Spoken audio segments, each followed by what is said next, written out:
अल्लाहु अकबर। अल्लाहुम्मा सल्लि अला सय्यदना मुहम्मदिन व अला आलि सय्यदना मुहम्मदिन व बारिक वसल्लम।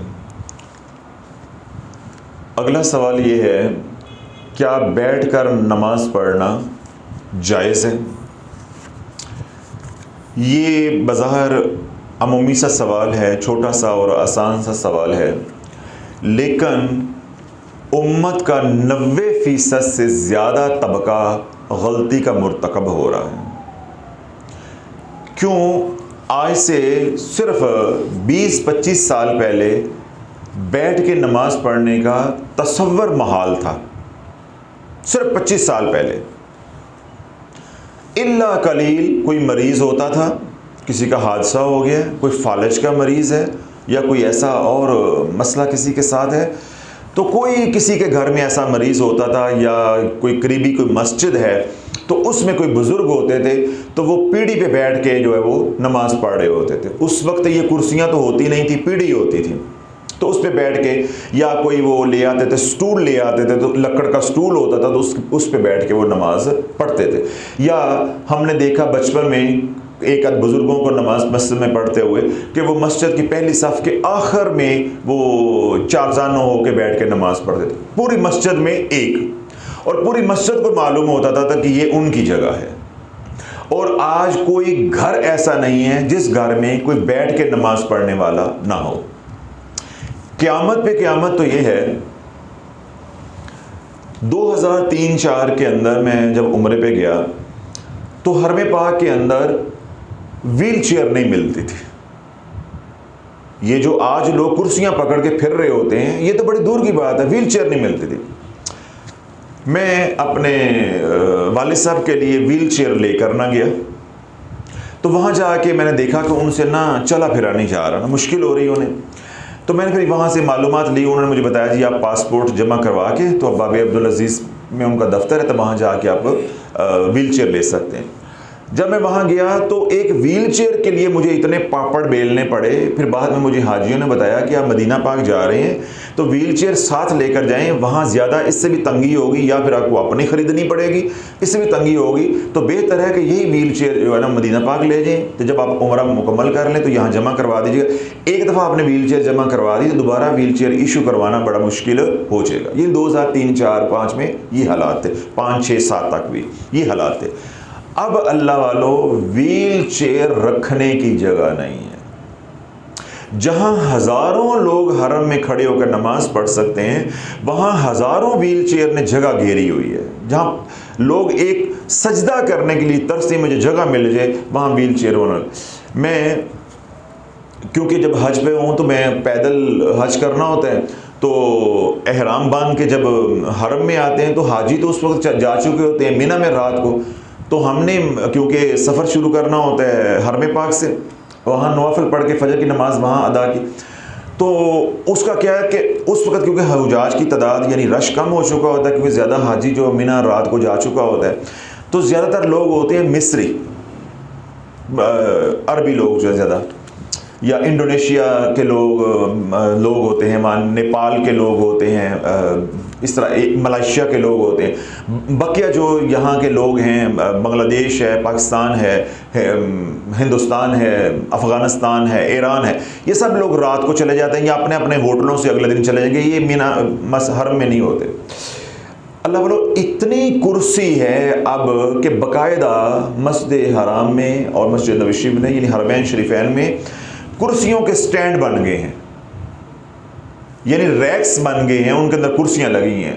हर ऐरा गैरा नत्थु खैरा हट्टा कट्टा भी कुर्सी पे बैठा हुआ है, कुर्सी पे नमाज पढ़ी जा रही है, कुर्सी पे बैठ के गप्पे लग रही हैं, कुर्सी पे बैठ के जो है वो कुरान पढ़ा जा रहा है।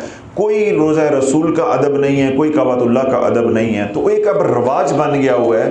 क्यों घरों में कभी इबादत की नहीं है, वो एकदम जब ज़मीन पे बैठना पड़ता है टांगों को मोड़ के, तो जोड़ जो दर्द करते हैं, फिर वो कुर्सियों में बैठते हैं। फिर तीसरा क्या है, तन आसानी है। तो अब कुर्सी पे बैठना तो आ गया, लेकिन जो कुर्सी के साथ मसाइल हैं वो नहीं है। तो वो मैंने इसलिए कहा था कि जो लोग कुर्सियों पे नमाज पढ़ते हैं, बैठ के नमाज पढ़ते हैं, 90% लोगों को मसाइल का इल्म नहीं है। मैं आपको आसान तरीके से समझा देता हूँ। जो लोग गलती कर रहे हैं ना, वो ये अपना जो सर है ना दीवारों को मारेंगे, हमारी तो इतनी ज़िंदगी की नमाजें ही नहीं हुई, हम किधर जाएं। 3 तरह की नमाजें, कितनी तरह की? 3 तरह की नमाज पंजगाना के अंदर जो फ़र्ज़ है, 2 फजर के, 4 ज़ोहर के, 4 असर के, 3 मगरब के और 4 इशा के। ये जो नमाज पंजगाना के अंदर फ़र्ज़ हैं, इनको आप बैठकर नहीं पढ़ सकते, इनको आप बैठकर नहीं पढ़ सकते। इनके अंदर क़याम फ़र्ज़ है। अगर आप क़याम नहीं करेंगे तनसानी की वजह से, आपकी नमाज ही नहीं होगी। जब आपने फ़र्ज़ ही छोड़ दिया तो नमाज का है कि, जब आपका वज़ू ही नहीं है तो नमाज का है कि। जिस तरह नमाज के अंदर वज़ू करना या नमाज के लिए वज़ू करना फ़र्ज़ है, शराइत में शामिल है, ऐसे जो नमाज के अंदर की शराइत है उनके अंदर क़याम करना फ़र्ज़ है, शर्त है। मैंने कहा कि 3 तरह की नमाजें। पहली कौन सी नमाजें हैं? जो नमाज पंजगाना के अंदर फ़राइज़ है, 2 फ़र्ज़ फजर के, 4 ज़ोहर के, 4 असर के, 3 मगरब के और 4 इशा का, फ़र्ज़ नमाज हो गई। दूसरी वो नमाजें जो वाजिब हैं। दूसरी कौन सी नमाजें हैं? जो वाजिब हैं। 3 रकअत नमाज वितर जो बाद नमाज इशा आप हज़रात पढ़ते हैं, वो वाजिब है, उसके अंदर क़याम करना शर्त है। ईद उल फितर की नमाज के अंदर क़याम करना शर्त है। ईद उल ज़ुहा की नमाज के अंदर क़याम करना शर्त है। यानी ईदैन की नमाज और वितर की नमाज ये वाजिब हैं। समझ आया? कितनी तरह की नमाजें हो गई? 2 तरह की। तीसरी नमाज 2 रकअत नमाज सुन्नत मोक़दा फजर, इसके अंदर क़याम करना शर्त है। अगर आप फजर की 2 रकअत नमाज सुन्नत मोक़दा के अंदर क़याम नहीं करेंगे तो तब भी वो सुन्नतें अदा नहीं होंगी। बेन ही ईदैन की नमाजें हैं या वितर की नमाज है, उसमें आप क़याम नहीं करेंगे यानी खड़े नहीं होंगे तो वो नमाज का अदा करना पड़ेगा, नमाज आपको लौटानी पड़ेगी, तो नमाज नहीं होगी। इसी तरह नमाज पंजगाना के अंदर जो फ़र्ज़ हैं उनके अंदर क़याम आपका शर्त है। जब उस बुनियादी शर्त को पूरा नहीं करेंगे तो नमाज लौटानी पड़ेगी। अब मैं उन लोगों से पूछता हूँ तो जो जहाँ बैठते हैं, अल्लाह अकबर, वो कहाँ गया उनका क़याम? कहाँ गया उनका क़याम? अल्लाह वालों, फ़ुक़हा ने यहाँ तक बात लिखी है कि अगर आप सहारा लेके खड़े हो सकते हैं तो तब भी खड़े होकर क़याम करें, और अगर कोई आपको खड़ा करके सहारा दे देता है तो तब भी क़याम करें। अब अगली बात है, आज के दौर में जिस तरह आर्थराइटिस का मसला बहुत ज़्यादा है, जोड़ों के दर्द का, ठीक है, या मोरों का मसला है ख़वातीन को, ठीक है, तो उनके लिए क्या है कि अगर वाकई वो जिस्म बहुत औरतों का मोटा हो गया, आजकल तो शादी जब होती है तो 4 महीने गुजरते हैं। असलम की शादी सलमा से हुई, 4 महीने बाद ये नहीं पता चलता इन्हों दोवां जो असलम केड़ा है तो सलमा केड़ी है। यानी ये कुर्बे क़यामत की निशानियां हैं कि मर्दों की भी तोंद निकलेगी। तो आज मर्दों के भी उसी तरह पेट निकले हुए हैं जैसे औरतों के, खा खा के आज लोग ज़्यादा खाने से मर रहे हैं। पहले लोग खाना ना खाने से, खाना ना मिलने से मरते थे। शुगर किस वजह से हो रही है? ज़्यादा खाने से। ब्लड प्रेशर किस वजह से हो रहा है? ज़्यादा खाने से। मोटापा किस वजह से हो रहा है? ज़्यादा खाने से। तो आज वज़न है इतने इतने, और नमाज क्या करनी है? बैठ के पढ़नी है। समझ आई? कपड़े खड़े होके बदल लेने हैं, शादी ब्याह में खड़े होके सारे काम कर लेने हैं, नाच गाना खड़े होकर कर लेना, नमाज बैठ के पढ़नी है। तो मैंने ये क्या कहा कि एक तो एक रवाज हो, एक रीत पड़ गई है, तन आसानी, हड हरामी कि नमाज बैठ के पढ़नी।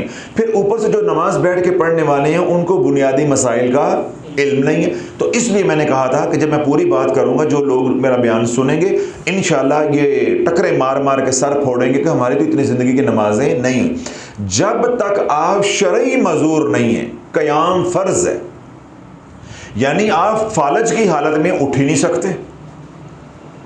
अल्लाह ना करे नीचे वाली टांगों का कोई हादसा हो गया हुआ है, आप खड़े नहीं हो सकते, नीचे वाला धड़ जो खत्म हो गया हुआ है, आप किसी तरह खड़े हो ही नहीं सकते। इसको कहते हैं शरई मजूर होना। जब शरई मजूर होंगे तो शरीयत आपको क्या देगी? रायत। वगरना क्या है कि जो जोड़ों के दर्द के लोग हैं, जो कुर्सी पर नमाज पढ़ते हैं, यानी वो कहते हैं हम खड़े तो होके चल फिर तो लेते हैं, लेकिन जब हम सजदे में जाएंगे तो हम उठ नहीं सकेंगे, वजन हमारा ज्यादा है, तो वो किस पे नमाज पढ़ेंगे? कुर्सी पे। तो उनके लिए क्या है कि वो खड़े होकर क़याम करेंगे, सना पढ़ेंगे, अपनी सूरह फातिहा पढ़ेंगे, कोई और सूरत है वो पढ़ेंगे, या इमाम के पीछे मर्द है तो वो पढ़ रहे हैं, तो इसी तरह वो रुकू करेंगे, लेकिन सजदा कुर्सी पे इशारे के साथ कर लेंगे। अत्तहिया तशहुद में जो है वो कुर्सी पे बैठ जाएंगे। क्यों? उतने काम के लिए वो माजूर हैं। कारी मुर्तज़ा बात समझ आ रही, मसला समझ आ रहा है? वो क्योंकि माजूर हैं इतने काम के लिए कि वो सजदे में जाके उठ नहीं सकते।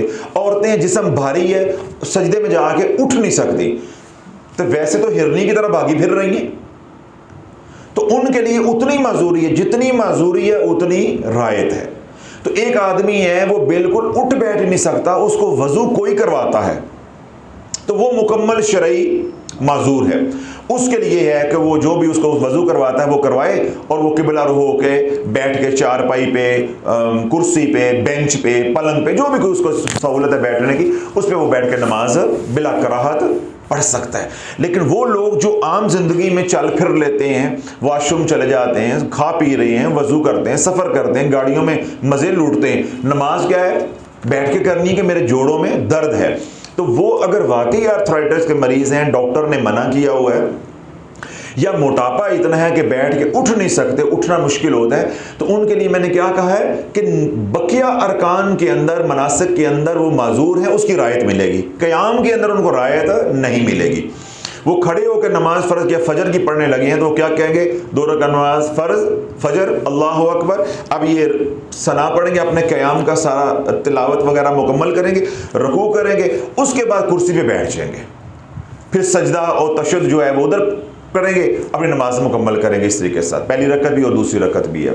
लेकिन अगर वो सजदा कर सकते हैं, हड हरामी की वजह से वो बैठ के पढ़ लेते हैं, तन आसानी की वजह से बैठ के पढ़ लेते हैं, उनकी नमाज नहीं है। जितनी नमाजें उन्होंने इस तरह पढ़ी हैं, आज का बयान सुनने के बाद वो तमाम की तमाम नमाजें उन्हें लौटानी पड़ेंगी।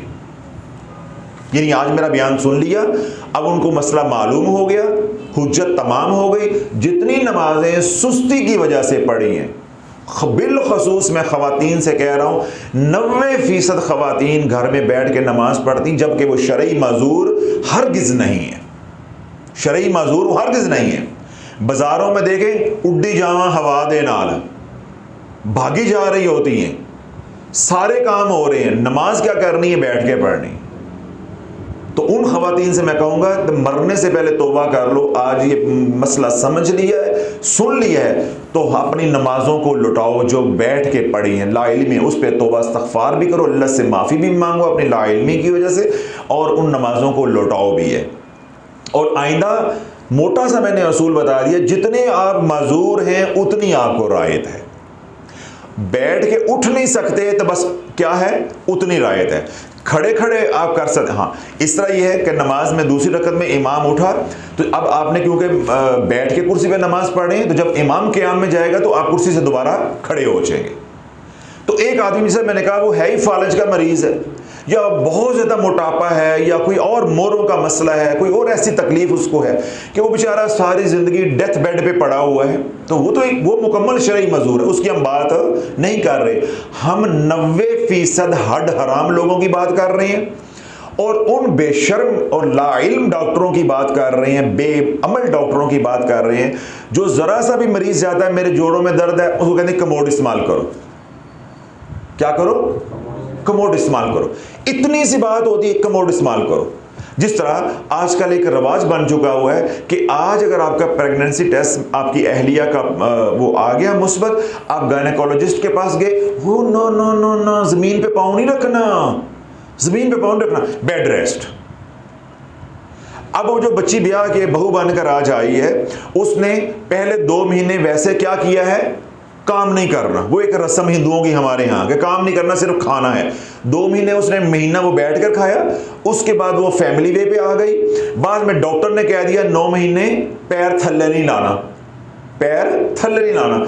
उसके बाद छिला आ गया, वो हो गया। यानी ये सारा मिला के अगर पहले साल में बच्चा हो गया, जिस खातून ने, जिस बहू ने 14 महीने करके नहीं खाया, अल्लाह वालों, वो समझ लो उनके घर वाले कि सारी जिंदगी के लिए ये लड़ लग गई है, ये पैरासाइट सारी जिंदगी आपने इसको खिलाना है। आप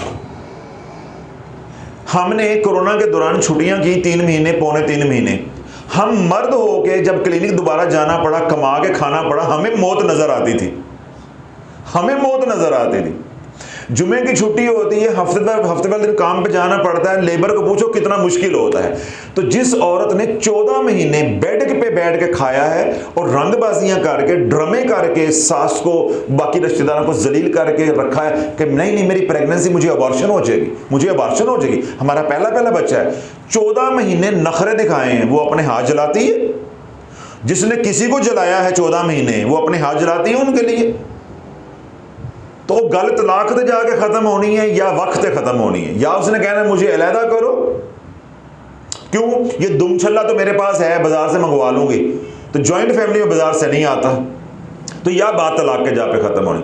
तो ये मैंने बात इसलिए कही है अल्लाह वालों कि डॉक्टरों की नसीहत पे चलना है, वो अलग मसला है, वो उनकी बात अपनी जगह पे मोतबर है, लेकिन हमने डॉक्टर की बताई हुई बात को शरीयत के आईने में देखना है। किसके आईने में देखने? शरीयत के आईने में। अल्लाह बोलो पाकी नपाकी या शरीयत के मसाइल क्या हैं। मैं आपको एक मिसाल, अपनी ज़ाती बात सुनाता हूँ, आपकी रोंगटे खड़े हो जाएंगे। शरीयत इजाज़त देती है कि आपका वज़न ज़्यादा है, आप जोड़ों के मसाइल हैं, जिस तरह मैंने कहा आज आप डॉक्टरों के पास जाते हैं या आपकी उम्र 50 साल हो जाती है तो आप डॉक्टर को जाके बताते हैं, आर्थोपेडिक को, कि डॉक्टर साहब मेरी उम्र 50 साल है। हर डॉक्टर आपको कहेगा कि आपने आज के बाद नमाज बैठ के नहीं पढ़नी, नमाज खड़े होकर नहीं पढ़नी, आपने नमाज बैठ के पढ़नी है। क्यों? वो कहते हैं जी 50 साल के बाद जोड़ों के ऊपर इतना वजन नहीं डालो, आपको वो मना कर देंगे। और फिर आपको दूसरी डॉक्टर, हर आर्थोपेडिक आपको ये एडवाइस करेगा कि आपने घर में कमोड इस्तेमाल करें, जाते क्या करें, कमोड इस्तेमाल करें। ठीक है, आप किसी भी मुफ्ती से ये मसला समझ लें, वो कहेगा ठीक है डॉक्टर ने कहा है तो इसका मतलब शरई यूजर है, आप कमोड इस्तेमाल कर सकते हैं। हालांकि शरई मसला इतना होता नहीं है, सिर्फ वो हमने अपने पर सवार कर ली। शरई मसला होता है 100 में 1-2 लोगों का, जेन्युइन जो होता है। अब अल्लाह वालों, एक तो है मरीजों को कमोड इस्तेमाल करने की इजाज़त, वो भी तो शरीयत भी दी, डॉक्टरों ने वैसे उनको एडवाइस कर दिया, वो कर रहे हैं। हमारे जैसे लोग भी तो कमोड इस्तेमाल कर सकते हैं, कोई क्या शरीयत उनको मना कर दी है? शरीयत मना कर दी? नहीं मना कर दी। आप जो WCO इंडियन जो सीट है वो भी इस्तेमाल कर सकते हैं, और जो कमोड है वो भी आप इस्तेमाल कर सकते हैं। हाँ, उसमें शरीयत या उलमा ने ये एहतियातें बताई हैं कि कमोड जो है उसको पानी ना गिरा हो, वो खुश्क हो, वगैरह वगैरह, उसकी शराइत, वो एक अलग मसला है, वो बताएंगे। उनका ख्याल करके, कपड़ों का ख्याल करके, छींटों का ख्याल करके आप कमोड इस्तेमाल कर सकते हैं। अगर हम कमोड इस्तेमाल करने की इजाज़त है, ज़रा जागते रहिएगा, उमर शरीफ कमोड को इस्तेमाल करने की इजाज़त है, तो मैंने भी कमली वाले का कलमा पढ़ा, फिर मुझे भी तो इजाज़त है कि मुझे इजाज़त नहीं होगी कि मैं उतों आया हूँ, मुझे भी तो इजाज़त है। अब आप सुनो, जब हमने ये जगह खरीदी तो जो पहले पुराना घर था, इसके जितने भी कमरे थे सब कमरों के साथ अटैच, में 4 मेरे गालबन बाथरूम थे, यानी वॉशरूम्स थे, चारों के अंदर कमोड लगे हुए थे। और एक सर्वेंट क्वार्टर था जिस जगह पे ये अब जिक्र हाल बन गया है, यहाँ पे मुलाजमीन के लिए वो WC सीट लगी हुई थी। जब हमने इसको सारा वो ज़रा डिमोलिश किया, बनाना शुरू किया, तो अब जिन कमरों के अंदर कमोड लगे थे वॉशरूम्स के अंदर, वो कुछ के तो ख़त्म हो गए। मेरे बेडरूम का जो वॉशरूम था उसको बारी आनी थी बाद में, ज़रा ऊपर वाला सारा घर बनता तो वो कमरा तभी ख़त्म होना था ना। तो जब तक वो ख़त्म नहीं हुआ तो सारी बात हमने क्या करना था, वही इस्तेमाल करना था। बाकी तो हमने मरीज़ों का ख़त्म कर दिया, जो आप वॉशरूम इस्तेमाल करते हैं वहाँ भी सीट लगा दी, वो ख़त्म कर दी, कमोड ख़त्म कर दिया है। अब क्योंकि हमारी रहाइश थी उस कमरे के अंदर, तो हमें ये था कि बाकी सारा बन जाएगा, तो ये गिरा के, क्योंकि अंदर रह के बना रहे थे ना, तो उसके अंदर तो हमारी रहाइश थी, तो हम कमोड ख़त्म नहीं कर सकते। अब बहुत ज़्यादा जागते रहना है, अंदर भी और बाहर भी। आप ये देखो कि जो मेरे बेडरूम का वॉशरूम है, उसका 6 इंच का पाइप, कितने इंच का? 6 इंच का पाइप है, जो कमोड सीट के साथ डायरेक्ट जो है पी ट्रैप के साथ लगा हुआ है, और 2 फुट के बाद होदी में गिर रहा है, मेन होल के अंदर गिर रहा है, मेन होल के अंदर गिर रहा है। वो ब्लॉक हो सकता है।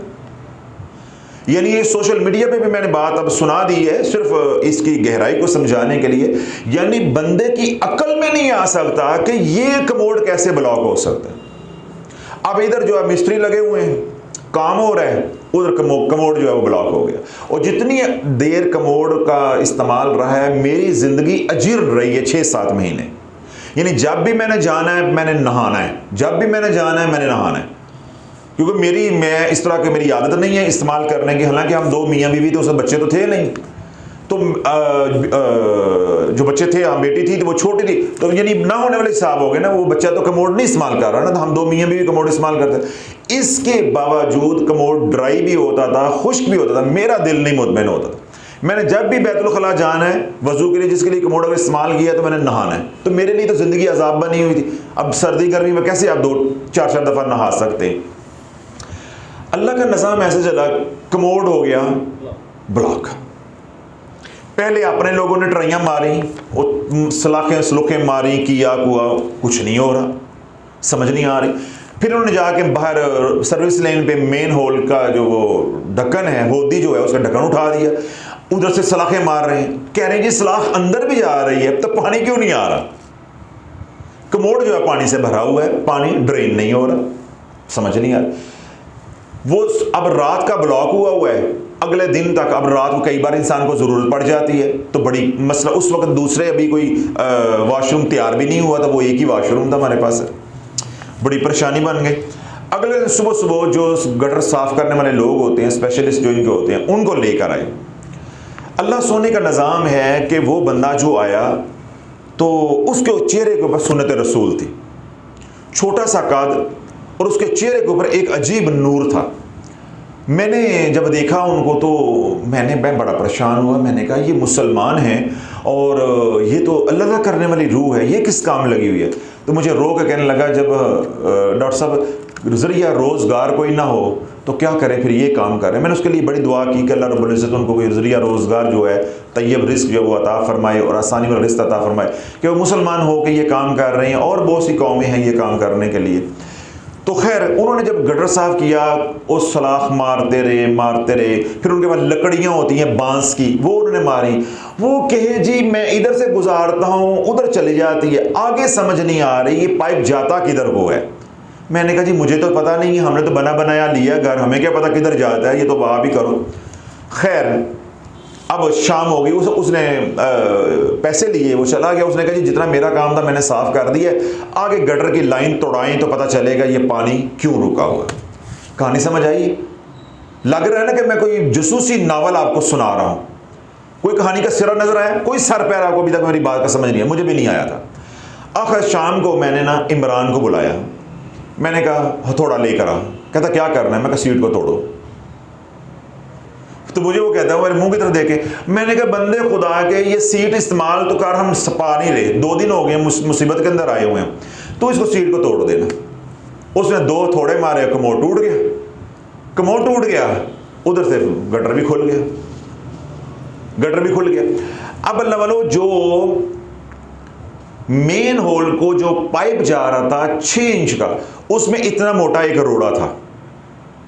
उस रोड़े को बांस की सोटियां भी डाली हैं, लोहे की तारें भी डाली हैं, गर्म करके पानी भी डाला है, स्वीप जो तेजाब होता है वो भी डाला है, प्रेशर से पानी भी मारा है।